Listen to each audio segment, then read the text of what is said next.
2024 헌나 3 검사 탄핵, 청구인 국회, 피청구인 검사 이창수.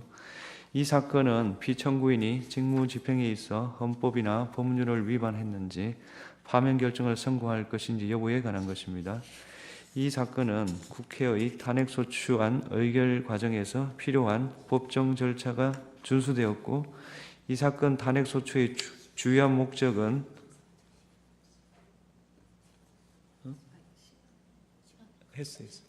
주문을 먼저 낭독했어요.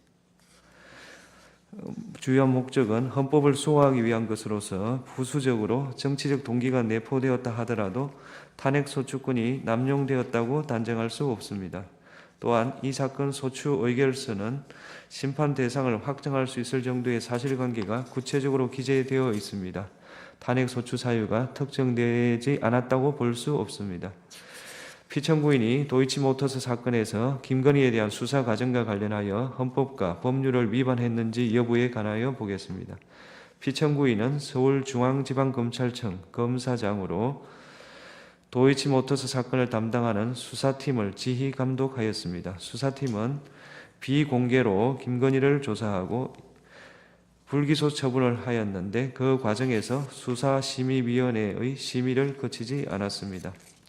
검사와 사법경찰 간의 상호 협력과 일반적 수사 준칙에 관한 규정, 인권보호 수사 규칙 등에 따르면 수사관서에 출석하여 조사받는 것이 현재의 곤란한 사정이 있으면 다른 장소에서의 조사를 고려할 수 있습니다. 현직 대통령의 배우자를 소환하여 조사하는 데 따르는 경호상 어려움, 유사한 전례에 비추어 볼 때 대통령 경호처 부속 청사에서 피의자 조사를 한 것이 부당하게 편의를 제공하여 수사에 관한 재량을 남용한 것이라고 단정할 수 없습니다. 수사심의위원회를 통한 의견 청취는 임의적 절차로, 소집 요청은 지방검찰청 검사장의, 소집 여부는 검찰총장의 재량 사항입니다. 불기소 처분 당시 검찰총장의 수사권이 배제되어 있어 피청구인은 수사의 공정성에 대한 다른 논란을 일으킬 여지가 있으므로 소집 요청을 하지 않았다고 주장하는 바, 피청구인이 소집 요청을 하지 않은 것이 재량을 남용했다고 할 수 없습니다. 도이치모터스 사건의 수사 과정, 주범, 공범에 대한 형사재판에서 김건희 명의의 정권 계좌들이 주범들의 시세 조정 범행에 활용된 사실은 확인되었습니다. 따라서 김건희에게 공동 가공의 의사가 있었는지, 정범이 시세 조종 행위를 한다는 사실을 인식하였는지 여부를 확인하기 위해 김건희의 문자나 메신저 내용, PC 기록 등을 확보할 필요가 있었음에도 불구하고 피청구인이 위와 같은 증거를 수집하기 위해 적절히 수사를 지휘 감독하였는지 다소 의문이 있습니다. 다만 피청구인은 수사가 시작된 뒤 4년이 지나고 시세 조정 사실이 일어난 지 상당한 기간이 지난 뒤 수사에 관여하게 돼 추가 수사를 하여도 별다른 증거를 수집할 가능성이 없다고 판단하였을 수 있고, 이 사건 심판에서 청구인의 기록 인정등본 송부 촉탁 신청에 대해 서울고등검찰청에서 송부 불가 회신을 하여 추가 수사 필요성 여부를 판단할 수 있는 자료가 충분하지 않습니다. 피청구인이 수사를 지휘하면서 재량을 남용하였다고 단정하기 어렵습니다. 피청구인이 불기소 처분 뒤 기자회견, 백브리핑에서의 발언, 보도 참고 자료 배포, 국정감사 중 발언과 관련하여 헌법과 법률을 위반하였는지 여부를 보겠습니다. 피청구인은 기자회견, 백브리핑에 참석하지 않았고, 당시 배포된 보도 참고 자료에는 이 사건 소추 의결서에서 지적하는 허위 사실이 기재되어 있지 않습니다. 피청구인은 국정감사에서 정청래 위원장이 도이치모터스 사건으로 피압수자를 김건희로 하는 압수수색 영장 청구는 안 한 것이 아니냐 취지로 질문하자 그렇다 취지로 답하였습니다. 피청구인이 이 사건 소추 의결서에 지적한 허위 사실, 영장 청구를 하였으나 기각되었다는 답변을 했다고 볼 수 없습니다.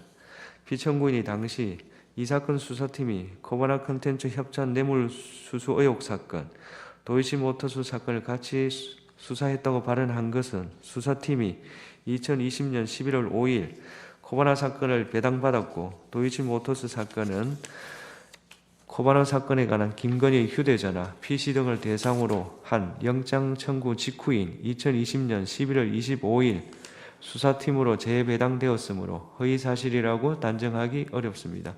다만 피청구인의 발언으로 인해 법원이 도이치모터스 사건과 관련하여 김건희에 대한 압수수색 영장을 기각했기 때문에 수사팀이 김건희 휴대전화나 PC 등을 압수하여 수사할 수 없었다고 오해할 여지가 있었습니다. 그러나 다른 주범 등의 경우에는 도이치모터스 사건과 코바나 사건을 동시에 적시하여 영장을 청구한 사례가 있기 때문에 피청구인이 김건희에 대해 도이치모터스 사건과 코바나 사건을 동시에 적시하여 영장을 청구한 경우가 없다는 점을 알면서 다른 피의자 사례를 언급한 것이라고 단정하기 어렵습니다. 피청구인은 유상범위원회 전주 중에 압수수색 영장을 청구하여 계좌 추적을 한 사람이 있느냐는 질문에 없다고 답변하였는데 피청구인은 이 승건에 대한 압수수색 사례의 경우 단순한 전주가 아니라 시세 조종 주범으로 의심되어 압수수색을 한 것이어서 위와 같이 답변한 것이라고 주장하고 피청구인이 허위의 진술을 한 것이라고 단정하기 어렵습니다. 피청구인은 국정감사 중 김건희가 옆에 있었는지 확실하지 않았다는 이정필의 법정 진술을 그 자리에 있었는지 기억이 잘 안 난다라고 말한 것으로 표현하였습니다. 다만 피청구인이 그 차이를 인식하고도 의도적으로 이정필의 법정 진술을 김건희에게 유리하게 변경하여 진술한 것이라고 보이지는 않습니다. 이러한 사정을 종합하면 피청구인의 국정감사에서의 답변이 법령을 위반한 것이라고 볼 수 없습니다. 피청구인이 검사 김민구를 도이치모터스 사건 수사에 참여한 것에 관하여 보겠습니다. 직무대리명령의 요건이나 절차상 어떠한 위법이 있었는지 구체적 증명이 없으므로 피청구인이 검사 김민구의 수사 참여와 관련하여 헌법이나 법률을 위배했다고 인정되지 않습니다. 그렇다면 김건희의 도이치모터스 사건의 수사 과정, 김건희에 대한 불기소 처분 뒤 기자회견, 국정감사장에서 발언, 보도 참고 자료 제공, 검사 김민구의 도이치모터스 수사 주가 조작 사건 수사 참여와 관련하여 피청구인이 직무집행에 있어서 헌법이나 법률을 위배한 때에 해당하지 아니하므로 이 사건 심판 청구는 이유 없습니다. 주문, 지금 시각은 주문을 선고하겠습니다. 주문, 이 사건 심판 청구를 기각한다. 2024 헌나사 검사 탄핵, 청구인 국회, 피청구인 검사 조상원. 이 사건은 피청구인이 직무집행에 있어서 헌법이나 법률을 위반했는지 여부, 파면 결정을 선고할 것인지 여부에 관한 것입니다. 이 사건은 앞서 2024 헌나 사무에서 본 것과 마찬가지로 탄핵소추안 의결 과정에서 필요한 법정 절차가 준수되었고 탄핵소추권이 남용되었다고 단정할 수 없으며 탄핵소추 사유가 특정되지 않았다고 볼 수 없습니다. 피청구인이 도이치모터스 주가 조작 사건에서 김건희에 대한 수사 과정과 관련하여 헌법과 법률을 위반하였는지 여부에 관하여 보겠습니다.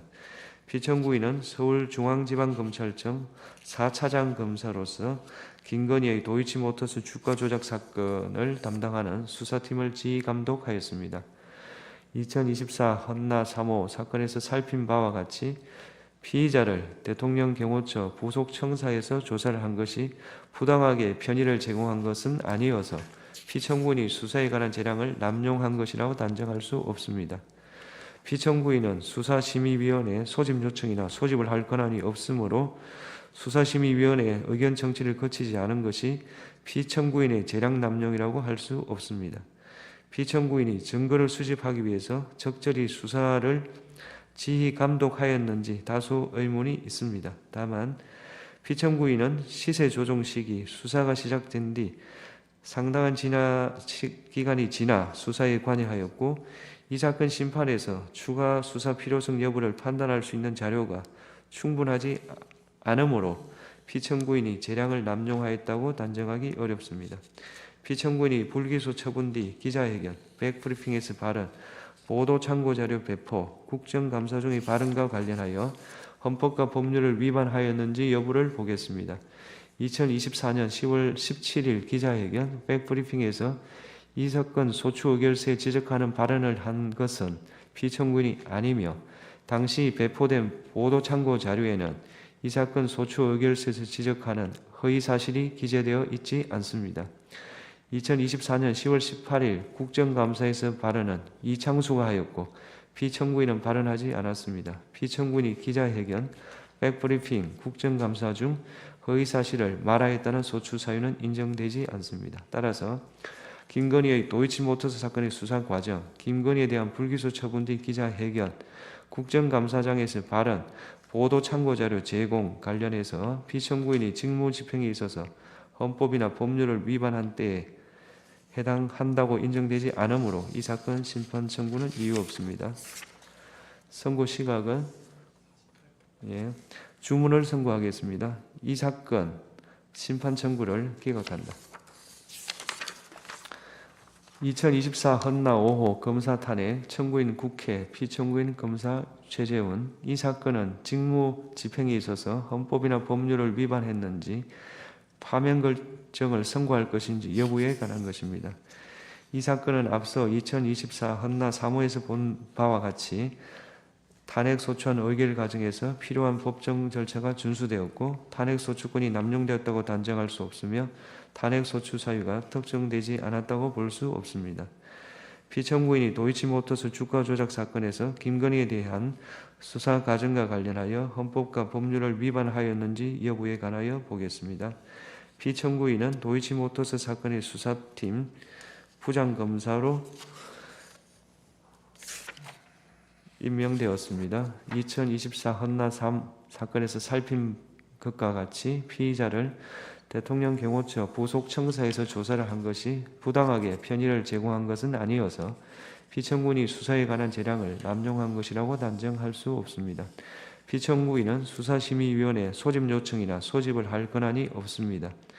수사심의위원회 의견 청취를 거치지 않은 것은 피청구인이 재량을 남용한 것이라고 할 수 없습니다.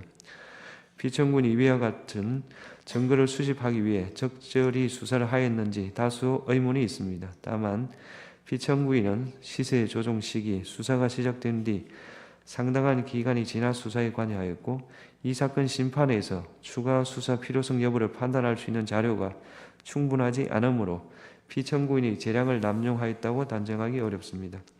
피청구인이 불기소 처분 뒤 기자회견, 백브리핑에서 발언, 보도 참고자료 배포, 국정감사 중 발언과 관련하여 헌법과 법률을 위반했는지 여부에 관해서 보겠습니다. 기자회견 및 백브리핑에서 피청구인은 기자들의 질문에 답하였습니다. 이 자리에서 배포된 보도 참고 자료에는 허위 사실이 기재되어 있지 않으므로 보도 참고 자료 배포와 관련하여 형법상 허위 공문서 작성, 동행사죄에 해당한다고 볼 사정은 없습니다. 피청구인은 도이치모터스 사건에서 김건희의 휴대전화 등에 대한 영장 청구를 하였으나 기각되었다고 발언하였는데 이 영장은 코바나 사건에 관한 것입니다. 피청구인은 코바나 사건은 도이치모터스 사건의 수사를 무마하기 위한 것이었다고 의심하였고 영장에 이러한 취지가 기재되어 있었으며 피의자도 서로 겹치는 부분이 있었으므로 기자들에게 위와 같은 맥락을 설명하고자 한 것이라고 주장하고 근호소에 대한 압수수색 영장 등에는 실제로 코바나 사건과 도이치모터스 사건이 함께 피의사실로 기재된 경우가 있습니다. 피청구인은 장시간에 걸쳐 질의응답을 하는 과정에서 도이치모터스 사건과 코바나 사건을 연관지어 설명하다가 다소 모호하여 혼동을 초래하는 발언을 하였을 가능성이 있습니다. 영장 청구가 모두 피청구인이 수사팀으로 발령받기 전 일어난 것으로 피청구인이 실제 사실과 다른 부분이 있다는 것을 명확하게 인식하면서 발언하였다고 단정하기는 어렵습니다. 피청구인이 도이치모터스 사건과 코바나 사건을 동시에 수사하였다고 발언한 것은 수사팀이 두 사건을 모두 담당하였다는 점, 도이치모터스 사건의 고발 시기 등에 비추어 허위라고 보기 어렵습니다. 피청구인은 단순한 계좌주에 대해서는 압수수색 영장을 집행한 사례가 없다고 말하였습니다. 피청구인은 도이치모터스 사건 혐의로 압수수색 영장이 청구된 이 증거는 공동정범이라고 의심되었던 인물이어서 단순한 계좌주가 아니라고 해명하고 이와 달리 부실 수사를 숨기기 위하여 허위 답변을 하고자 한 것이라고 단정하기는 어렵습니다. 피청구인은 이정필이 법정에서 진술한 것을 과장하였습니다. 그런데 피청구인은 이정필의 수사 초기 진술과 법정 진술이 상이하여 다소 부정확한 설명을 하게 되었다는 취지로 해명하고 피청구인이 허위임을 인식하고 의도적으로 발언을 하였다고 인정할 증거가 부족하여 형법상 허위사실 유포에 의한 업무방해죄에 해당하기 어려우며 국가공무원법 56조, 63조를 위반한 것이라고 볼 수 없습니다. 한편 소추 사유 중 피청구인은 국정감사에 출석하지 않았습니다. 국정감사 중 허위사실을 말하였다는 소추 사유는 인정되지 않습니다. 따라서 김건희의 도이치모터스 사건의 수사 과정, 김건희에 대한 불기소 처분 뒤 기자회견, 국정감사장에서 발언, 보도 참고 자료 제공과 관련하여 피청구인이 직무 집행에 있어서 헌법이나 법률을 위반한 때에 해당한다고 인정되지 않으므로 이 사건 심판 청구는 이유 없습니다. 선고 시각이 주문을 선고하겠습니다. 이 사건 심판 청구를 기각한다. 이상 선고를 마치겠습니다. 자, 그러면 지금부터 잠시만 주목해 주시기 바랍니다. 제가 구독자분들을 위해서 선물 하나를 준비했는데요. 제가 항상 여러분들께 드리는 말씀이 있습니다. 뉴스만 평소에 잘 챙겨보셔도 돈이 되고 돈을 벌 수 있다라고 말씀을 드렸는데요. 여러분들은 여기 보시는 삼성전자 뉴스를 보고 어떤 생각이 드세요? 아니면 정치인들의 뉴스, 날씨 뉴스를 보고는 어떤 생각이 드시나요? 그냥 뉴스만 보고 끝내는지 아니면 이 뉴스를 어떻게 이용할 수 있는지 이 부분을 고민하고 계시는지를 되물어보고 싶습니다. 그 이유가 뭐냐 하면 제가 지난번에 여러분들께 뭐라고 말씀을 드렸었죠? 지금은 반도체 섹터를 눈여겨보셔야 한다고 말씀드렸습니다. 그리고 나서 이런 썸네일들 뉴스를 통해서 많이 보셨을 겁니다. 반도체 내용이 이슈가 됐을 때 부자들은 어떻게 생각한다? 반도체 관련주들은 뭐가 있는지, 어떤 종목이 가장 좋은지, 어디에 투자해야 돈이 몰리는지 자연스럽게 생각한다고 제가 말씀을 드렸죠. 그 이유가 뭐냐 하면 부자들이 봤을 때는 이슈가 곧 돈으로 이어지고 그 이슈가 나에게 돈을 벌어준다는 경험적 확신이 있기 때문에 부자들은 항상 이런 사회적 이슈를 관심있게 챙겨본다고 제가 말씀을 드렸습니다. 이번에도 마찬가지인데요. 제가 지난번에 시청자분들과 함께하는 주식으로 수익 내기 이벤트를 진행했었죠. 당연히 100% 무료로 진행을 했었고요. 여기 보시면 아시겠지만 제가 지난번에도 구독이라고 보내주신 모든 시청자분들께 반도체 관련주 중에 가장 크게 급등할 딱 한 종목, 많은 종목도 아니라 한미반도체 한 종목을 여러분들께 추천드렸어요. 그러면서 여기 나와 있는 대로 정확히 얼마에 매수해야 하는지, 그리고 수익률이 어느 정도 나왔을 때 팔아야 하는지를 이런 부분들까지 여러분들에게 정확히 알려드렸었는데 지금 실제로 어떻게 되었다? 오른쪽을 보시면 아시겠지만 제가 지난번 문자 발송으로 이 한미반도체를 소개해드리고 나서 실제로 이렇게 5배 이상 어마무시한 상승이 나왔습니다. 100만 원만 투자를 했어도 무려 500만 원이 넘는 수익금이 생긴 거죠. 그래서 당시에도 굉장히 많은 분들이 제가 드린 이 한미반도체로 수익을 내실 수가 있으셨을 텐데요. 다시 한번 축하드린다고 말씀을 드리겠고 이번에도 마찬가지입니다. 앞으로도 2024년, 2025년 계속해서 기대해볼 섹터는 AI입니다. 그 중에서도 AI 반도체는 그 누구도 부정할 수 없는 미래성장 산업입니다. 그러면 우리가 어떻게 생각해 볼 수 있을까요? AI 반도체 종목 중에 앞으로 크게 대장 역할을 하면서 10배 이상 급등할 수 있는 텐베고 종목을 지금부터 열심히 추적해야 한다는 겁니다. 큰 돈을 투자하지 않더라도 월급의 일부분 아주 소액이라도 이 종목을 모아가야 수백 %의 수익률을 손에 쥘 수 있는 것이죠. 지금 여러분이 보고 계시는 이 유튜브 또한 AI 반도체와 아주 밀접한 연관이 있고 반도체야말로 대한민국의 핵심 산업으로 앞으로 더더욱 시장은 성장할 수밖에 없습니다. 그렇기 때문에 제가 이번에도 뭘 보내드리고 있냐면 지난번과 똑같이 구독이라는 문자를 보내주시면 제가 AI 반도체 관련주 중에 앞으로 대장주 역할을 하면서 주가가 가장 크게 급등할 한 종목을 여러분들께 문자 발송으로 종목명과 사고 파는 시점을 모두 알려드릴 건데요. 그 문자를 받고 여러분들이 주식으로 돈 버는 연습을 한번 해보셨으면 좋겠고요. 혹시라도 나는 주식을 하지 않는다 하시는 분들은 주변에 주식하시는 지인분들에게 말씀을 해주셔도 되고요. 아니면 연세가 있으셔서 투자가 어렵다 하시는 분들은 이 종목을 자녀분들에게 한번 사봐라. 이걸로 한번 수익을 내봐라. 이렇게 조언을 해주실 수도 있는 거겠죠. 그래서 지금 이 영상을 보시는 시청자분들 중에 나도 이번 종목이 좀 궁금하다 하시는 분들은요. 누구나 상관없이 그리고 어느 시간대나 상관없이 부담없이 010-2514-5930번으로 구독이라는 문자 보내주시면 제가 이번에도 똑같이 무료 추천 급등주 문자를 보내드리겠습니다. 이해되시겠죠? 제 번호 010-2514-5930번으로 구독이라는 문자 보내주시면 여러분들이 직접 이슈를 통해서 돈 버는 연습을 해보실 수가 있는 거고, 제가 돈을 받는 것도 아니고 투자를 대신해 드리는 것도 아니기 때문에 부담 없이 신청해 주시면 되는 겁니다. 그리고 수익이 나면 저는 다른 것은 하나도 바라지 않습니다. 제 채널에 구독, 좋아요 한 번씩만 눌러주시라 이렇게 다시 한번 말씀을 드리겠습니다.